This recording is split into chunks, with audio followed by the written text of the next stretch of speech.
My name is Ariadne Young, and today I have a very special guest with me. This is Clara. Hello.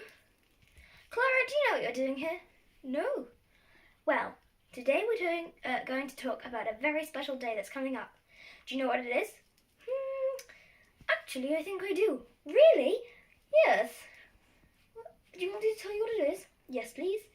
It's my birthday. No, Clara.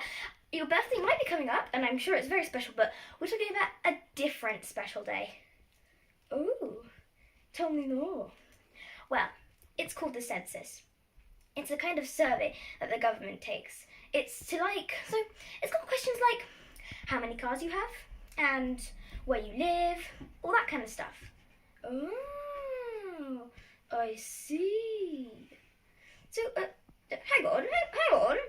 That sounds like all of my private information. That's just wrong. No, it can't do that. Well, it might be private information, but it's also very important that you do the census.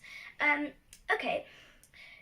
I'll give you an example. Let's say let's say I have 10 children, and I live in a tiny house that you don't have any children. Okay, let's say I'm called Clara. But I'm called Clara. There's more than one Clara in the world, I see. Okay, so I'm Clara. Yes, I've got 10 children. Yes, but I don't have 10 children. It's not you. You know what? I'm called Beth. Beth? You're not called Beth. Shut up, Clara. I'm Beth.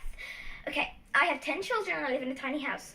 I would send in my census, and the government would look at it and go, oh, Beth has 10 children and a small house. Well, we need to make more housing in the area where Beth lives, and we need better schooling to educate 10 children, because that's a lot of children just from one family. Think about all the other families in the area. That's 10 extra children to educate, so you need more schooling.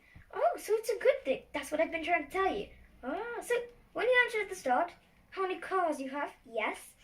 Is that to do with building more roads? If I had 5 cars, they would build more roads? Yes. Oh, well, that's a good thing. Please make sure to take the census.